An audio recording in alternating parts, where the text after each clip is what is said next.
Assalamu alaikum wa rahmatullahi wa barakatuhu. Welcome to another episode of Islam for Europeans. I'm your host, Robert. Please like and subscribe to the channel. A couple of months ago, I produced a couple of videos. Didn't get that many views, but it was, I guess, a three-part series of different modes of giving dawah or invitation to non-Muslims. So one was open houses, right? Which some mosques do, and they do draw in certain people, um, most of whom already have a positive image of Islam to begin with. So you're people who are neutral or people who are Islam haters, even just people who don't feel comfortable going to a mosque, regardless of what their opinions on Islam are. You might get maybe a couple dozen or 100 people tops going to an open house. We did another video on the Dawah booth. Sometimes Islamic organizations will set up a Dawah booth. Then you get a mix of people who usually range from other Muslims to people who are already interested in Islam and already are inquisitive and already may want to think about taking their Shahada. And you get a sprinkling of, Islam haters, people who would never step foot in a mosque, but they want to challenge Muslims openly, right? So, these two modes, which are basically, the main two modes that Islamic organizations usually concentrate on, are only going to get a small subset of the non-Muslim population. Now we're going to talk about the third, which is social media, right? Which I would say is an absolute cesspool.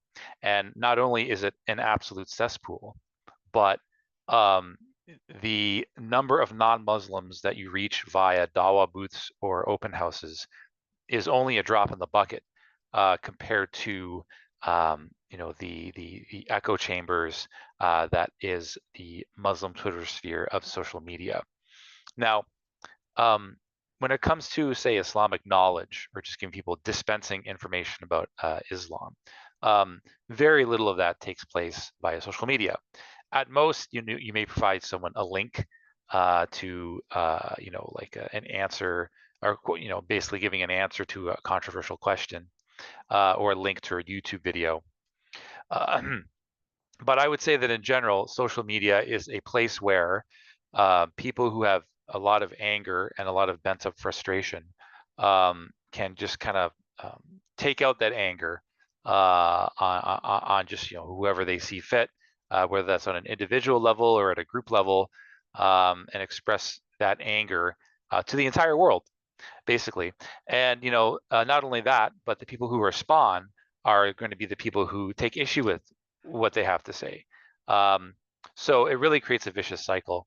I liken it to, let's say, for example, you're a convert to Islam, and you have a couple uncles who absolutely hate Islam, right? And you just told your family you converted, and maybe the rest of your family is okay with it. Maybe they're neutral, but you have two uncles that absolutely hate everything and anything about Islam and Muslims. And at the mosque, you have people who are very happy to see you convert, right? But you have a couple of uncles at the mosque who just absolutely despise the West and or white people or Western civilization. And you as a convert, would you ever think, what may be a good strategy to grow Islam from the ground up in my community would be to place these uncles from the masjid and from my family in a room together and give them all iPhones and have them tweet what they really think about each other, and just display that to the entire world. So thousands of other people can give their angry comments as well. It doesn't sound like a good strategy, does it? But this is what we see every single day on Muslim Twitter. And a lot of these Dawah experts in the who are Muslims and in European countries, most particularly the UK, they spend all this time and all this money and all this resources on inviting people to Islam. And they may get some people who take their Shahada. They may have an Islam 101 course or a Quran 101 course in their local mosque. They may do some great work in terms of refuting anti-Islam arguments. But that's one step forward. But with tweets that just enrage the entire non-Muslim Anglosphere and go way overboard, that is several hundred steps back. I'm going to give you an example of this, and just let me know what you think. Maybe I'm being too soft, or maybe I'm not enraged enough. But I'm going to give you an example of what we see about certain tweets that certain people make, and the effect it has on the image of Islam in the West. Okay, so today we have a tweet from Brother Muhammad Hijab. And again, this is not, I'm not singling out Brother Muhammad Hijab in particular, because I know that, many Muslims will also tweet things such as this, and that are far worse. Um, and also, he does some great work in terms of refuting anti-Islam arguments. But I think in this particular case, um, it, it's not a very good chess move in my estimation. So at the time that this tweet was made, which was earlier today, it has almost 400,000 views, obviously from both Muslims and non-Muslims. Now compare that to the number of people who might approach a Dawah booth or go to an open house. That what you're doing is a drop in the bucket. And I think Islamic organizations, like mosques, they need to recognize this, because no one is critiquing or responding to these particular tweets and saying, maybe this isn't a good idea for the image of Islam in the West. Maybe perhaps we're shooting ourselves in the foot. But I'm just going to read through this tweet, and I'm going to let my viewers and the rest of the Muslim public decide. Okay, so here's a tweet. Quote, "It is clear that elements of the right in the UK are embittered at the rising population of Muslim and/or ethnic communities in major cities. Let's be real. If you are waiting for a policy or party that will remove 1.4 million Muslim British citizens from London or 350,000 Muslims from Birmingham, such a policy will probably never come. Practically speaking, you can solve your problem by going to the other towns and cities with less Muslims or ethnics. 93% of the country is non-Muslim. If you can't tolerate us, you know where the door is." Yeah, so this got 3,900 likes and counting. And let's just read some of the responses here. Let's see here.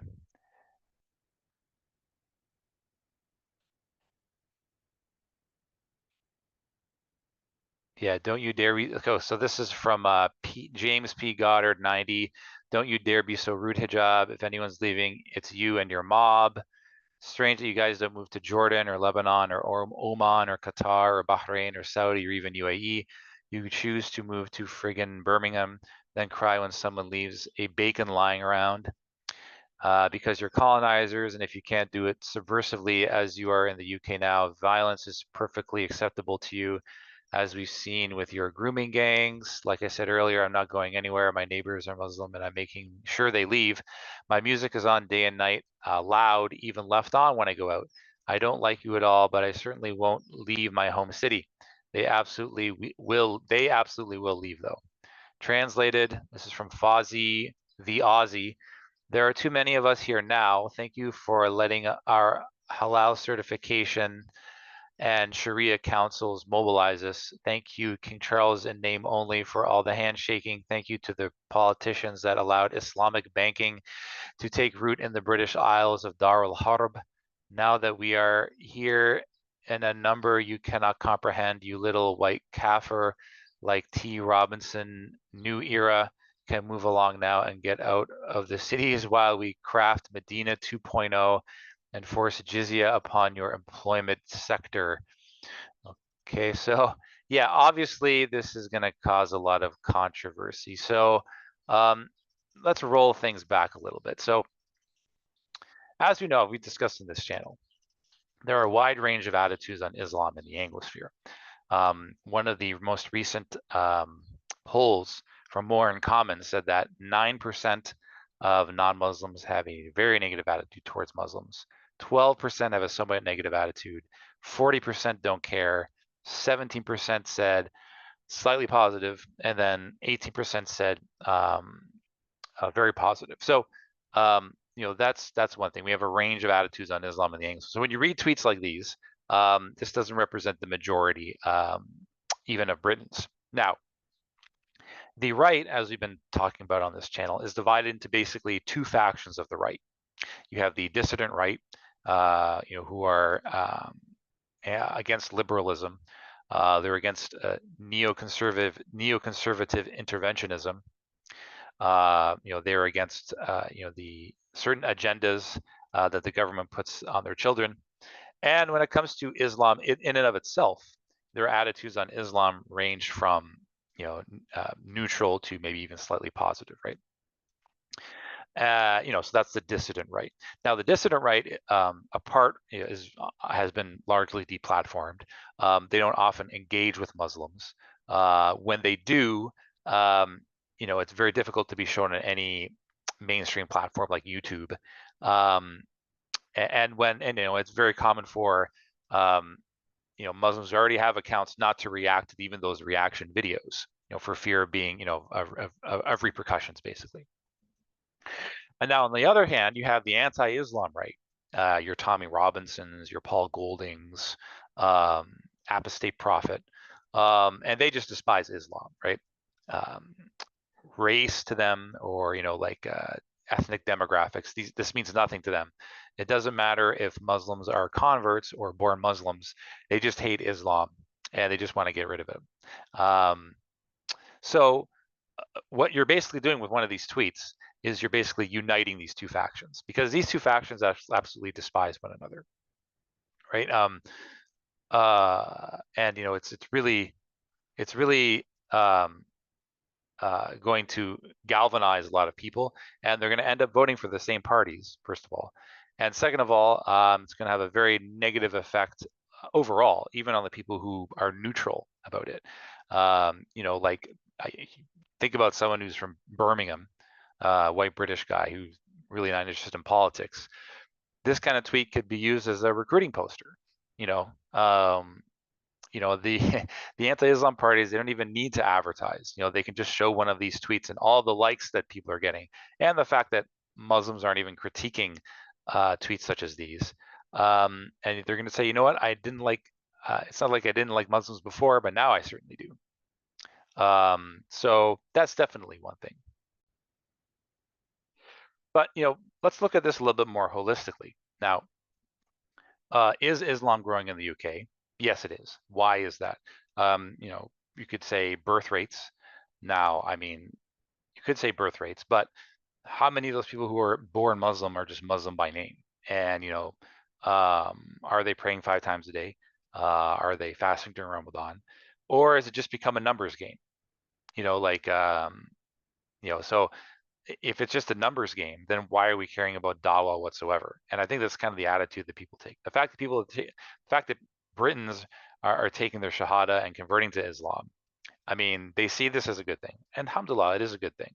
But I think what they're missing is that these people don't convert to Islam in a vacuum, right? And the more you kind of befuddle or cloud the arguments from both the anti-Islam right and the dissident right, what you're basically doing is that you're making it almost impossible for white Britons to convert to Islam publicly without being seen as a total traitor to their people.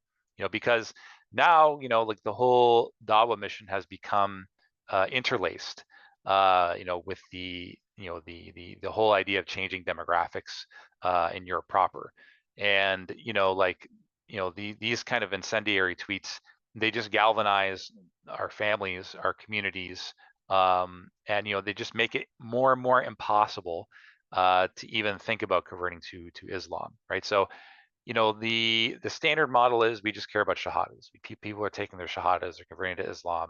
That's the action phase, but very little forethought is given to, hey, maybe this convert or this potential convert is going to have to go home to their non-Muslim family, and they're going to have to actually deal with the fact that Muslims are making angry statements. And I'm not saying this because I only care about converts. I'm looking at the problem holistically. If you have a healthy community of converts from the native country, and they see and their people see that it's a viable solution to liberalism, that it's a viable solution to degeneracy, that it's a viable solution to addictions, that it's a tradition that's that comes from a revealed book. um, like then you have a healthy Muslim community as a whole, right? So I'm not just caring about converts. I care about the health of the Muslim community as a whole, right? And I do want to see a healthy convert community, A, because I want these converts to succeed, and B, I don't want Muslim women being want their hijabs ripped off on the street, right? I mean, like again, these type of tweets, they could actually set off, Allah forbid, another Christchurch, or another mosque being attacked, or like a women's hijab being ripped off, or thousands of Britons joining a patriotic alternative rally, and joining the ranks, right? It's a very poor chess move, and I think part of the reason is because there's very little understanding that that these schisms exist on the right. I mean, there are people on the right who don't have a problem with Islam, as a religion or a tradition. You look at Keith Woods, you look at Ed Dutton, Richard Spencer, um, even Nick Griffin. These people respect Islam, right? But when you're making it, when you're clouding the religion with the racial aspect, and making it like a battle of civilizations, and basically like pushing Huntington's thesis, um, you know it just makes the task of presenting Islam as a viable tradition to save Britons from liberalism, a much much much more difficult prospect, almost impossible. And yeah, I mean, and you look, and a perfect example, Joel Davis responded to one of like um Dilly's tweets about his interview with Jada Franzen, and Joel is probably, he doesn't really like Islam or Muslims that much, really, but like he hangs out with the Keith Woods crowd and the Nick Fuentes crowd, and they don't have a problem with Islam per se, but because there's such a lack of understanding, with these two factions, that's what happens basically, and like it's not a good long-term strategy because it's going to make it more and more difficult to survive as Muslims living in the Anglosphere. Yeah. So, there are alternative solutions to this. Like we said, why concentrate on people who are haters, who are so, impossible to change, who are so hard-hearted? Why the over-focus on these people? Why not focus on people who already have a positive or neutral attitude towards Islam to begin with? We haven't uh, even broken into this market.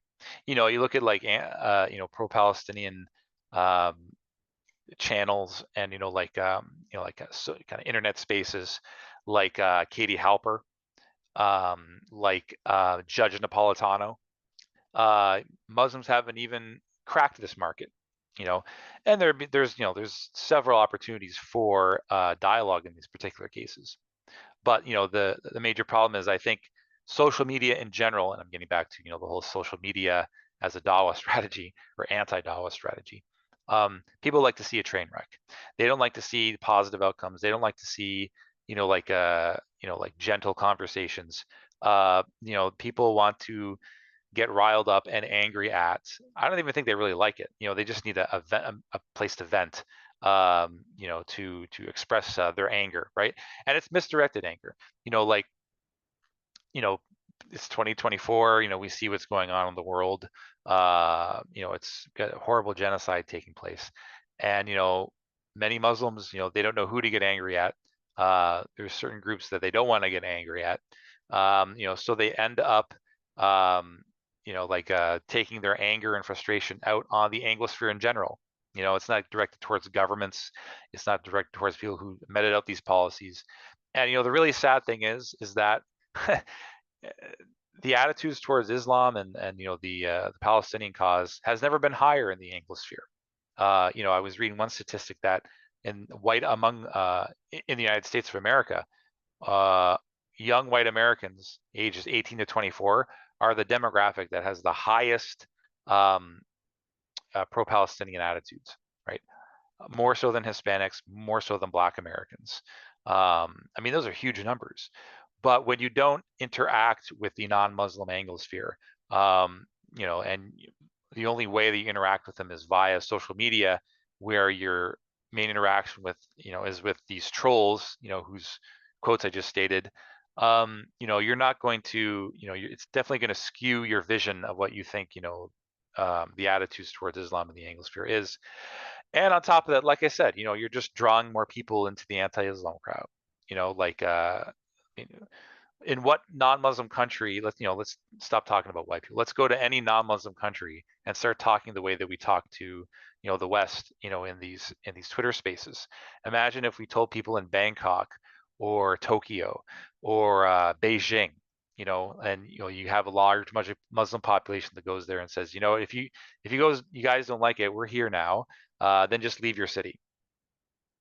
How do you think, the Chinese, how do you think the Thai, how do you think the Japanese would react, if you act in this particular way, right? And no mainstream Muslim leader is even going to question the fact that these tweets are being made and that they're getting hundreds of thousands of views and that they're just angering both sides to no end. Um, you know, you know, I understand, I understand why they don't want to engage in social media. I can understand why they just want to focus on their local community efforts. But at the end of the day, like I said, you can have as many open houses and as many Dawah booths as you want for all of eternity.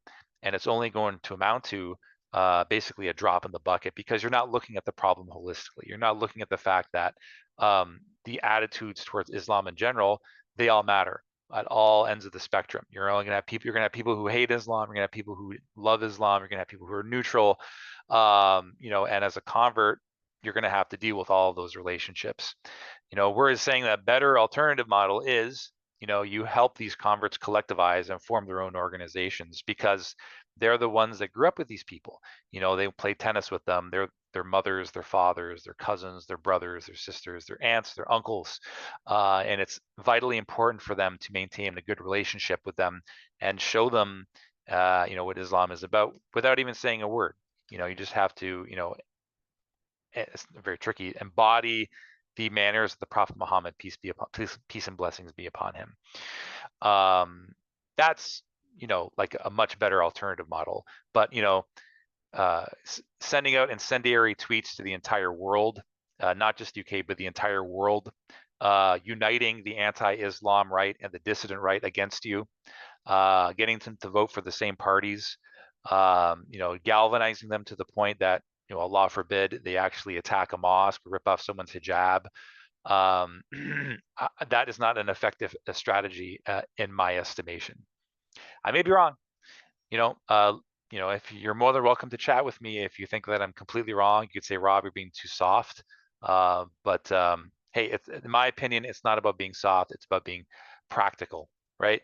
And why focus all of your energy on people who just are not going to budge? Why not focus your attention on people who see the positives in Islam? Why constantly take this angle of igniting, unfortunately, a civil war between peoples? So that's my time for the day. Let me know what you think in the chat. Thank you so much for listening to my time.